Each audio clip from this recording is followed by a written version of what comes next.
Okay, in the previous video, we learned about importing the data from CSV. Next, we will see how we can export the data from the database to the CSV. But before that, I want you guys to push your code to the GitHub because we have not yet pushed any code to the GitHub. It was the first time that we were configuring the GitHub. We pushed the code, right? After that, we never pushed anything to our GitHub.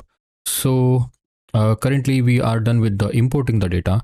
So that's why we will push the code. After that, we'll work on exporting the data. So first thing you have to say git status.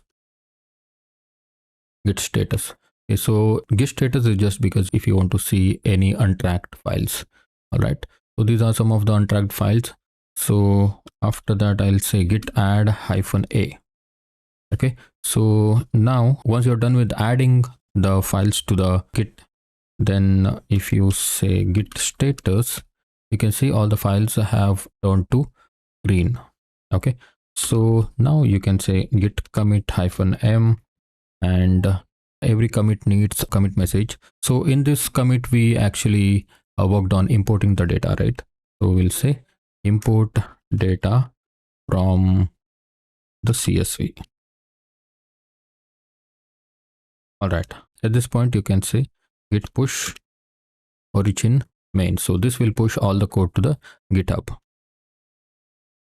All right, so now our code has been pushed to the GitHub. All right, so now if you want to see your git, then you can go to your repository and see. Let me go to my repository, and from here you can see. Okay, from here you can see all the commits. All right, here actually you can see the import data from CSV. All right, so this is about pushing the code to the GitHub.